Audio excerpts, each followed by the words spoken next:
What's going on, guys? Today we got a 2019 Ranger XP 1000, and today we're going to be going over the steps and everything you're going to have to do to replace a shift cable in one of these. So y'all stick around and let's get started.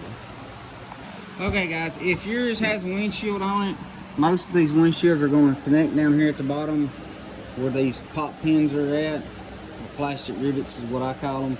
You're going to just simply take them out, and then once you get that out, we've got our gauge cluster here that's got two of the plastic rivets in it, along with our cup holder here in the middle that's got two of the plastic rivets in it. You're just going to take them out. This right here folds up and pops out, along with our gauge cluster that does the same thing. And then in the back side here, we're just going to unplug it. Once we get it unplugged, then we're going to move our gauge cluster out of the way to allow us better access down in here to our shift cable.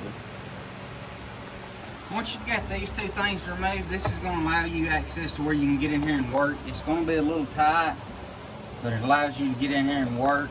Next thing you're going to want to do is this shift cable runs through the firewall, back out and down, back through the firewall again, and then through here. You're going to want to raise this seat up, and on this particular model, you take out this pan. There's two push pins up in here, the little plastic rivets that help hold this down, your center console piece.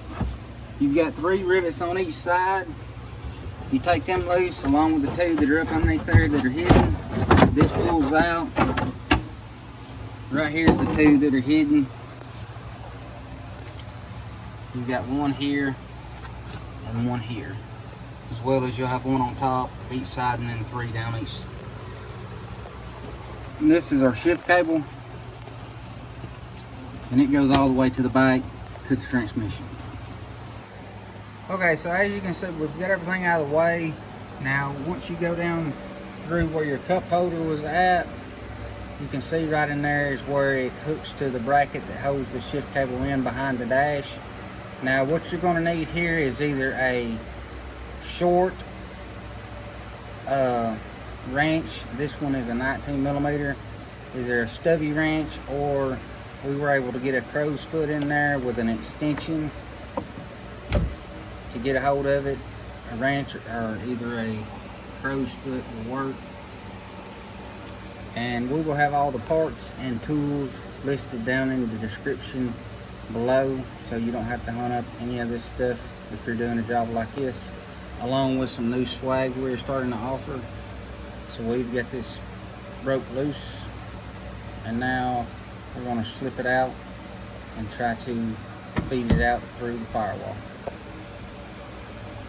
Once you get your nut loose, this has got a groove in it, and you just simply slide it off out of the way, and now this is loose, and we'll have to go underneath it and pull it out through the firewall.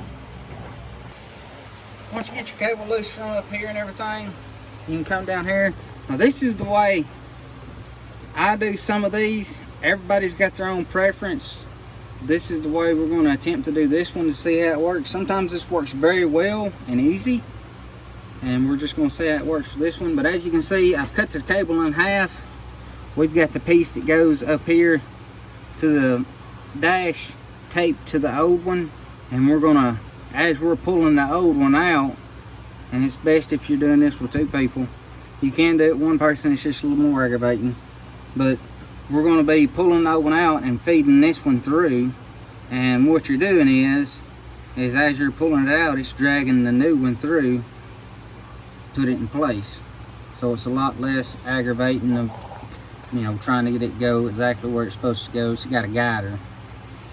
And once we get this one up there and everything and stationary, then we're going to come back here and tape our other end to this and do it the same way, pulling it back toward the transmission. Alright, as you can see, we've got it pulled through.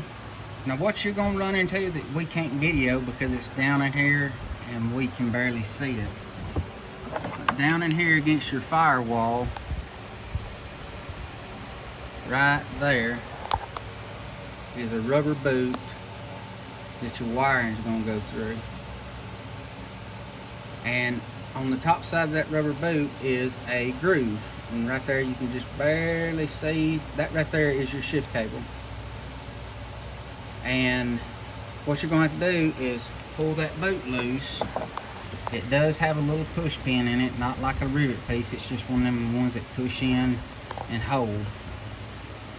You want to pull it loose and pull it down enough out of your way that you can slide it through. Now, the reason why this is so wrapped up with electrical tape is I did not want to damage this dust cover, this dust boot on this shift cable. So now all we're going to do is unravel this. We will have to pull a little bit of slack back through, and then we're going to hook up our shift cable up to the bracket down inside here. You want to make dang sure that you've got the right end going up underneath here, because you do not want to have to redo this. It is a little bit of a task because it's a tight area, but knowing where to go and how to do it makes this a lot easier. Alright guys, we got our cable pulled back through the firewall, we got our slack taken up, and got it hooked back into the bracket here. Now the way this bracket works, this cable, as you can see right here, there's a flat spot on this side and on this side.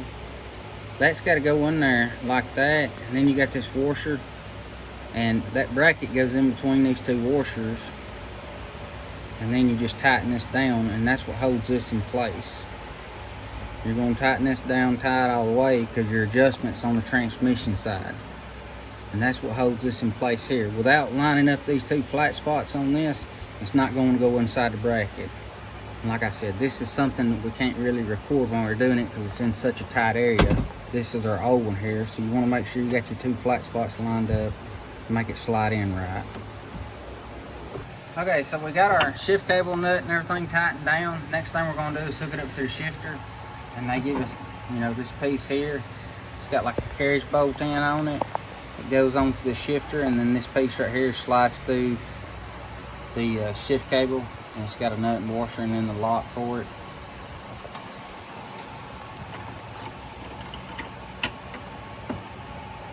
Thing put together, it should look just like this. And now we're ready to move back down to our floorboard so we can tape the other one back to the rest of our cable and pull it toward our transmission. Alright guys, just like we done to the front, we're going to take our cable and we're going to push it in and tape it to this, and then pull it through from the back. Like I said, this works best if you got more than one person, one to help feed it and one to pull it, work it slowly and everything, and it usually works really good.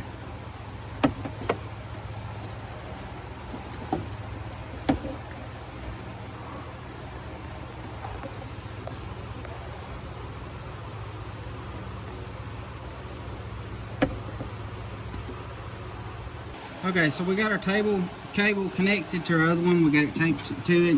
You're going to come back here, you'll notice that there's two nuts here. This one here is kind of held by the bracket, so you should be able to break this one loose with a wrench. It is going to be kind of tight here, but you're going to be loosening this one. Just give yourself enough slack to slide it off this bracket.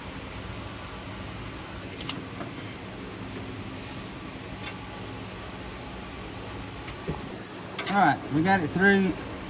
Works very easily doing it this way. Like just before, I taped up this rubber boot here so we made sure we didn't get nothing ripped or anything. Now all we got to do is unravel this tape, put it back up in here, tighten it down, and hook up our linkage right here with our locks and stuff. Alright guys, we got it adjusted here. We've done checked it, everything is in sync with the transmission. When you put this in, if something is not right, if you get grinding or anything when you're trying to shift, I recommend checking it very slow and settled. This is the only adjustment you have, which is right here. So this is where you got to adjust it at. Be very careful in doing this because you want to get it back to as close as where it was at, because that right there will get your transmission where it's at, and you won't have to worry about jumping out of gear and doing any damage to anything. You can compare it with your old one by holding it up there and judging the distance on the threads and everything.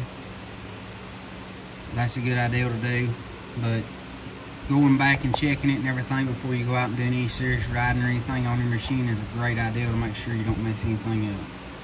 If you guys like videos like this and everything, don't forget to give us a like and follow. Don't forget everything that we use in this video, tools and parts and everything will be listed down in our description below, as well as our new swag that we're starting to offer. Don't forget to check that out, and we'll catch you guys in the next video.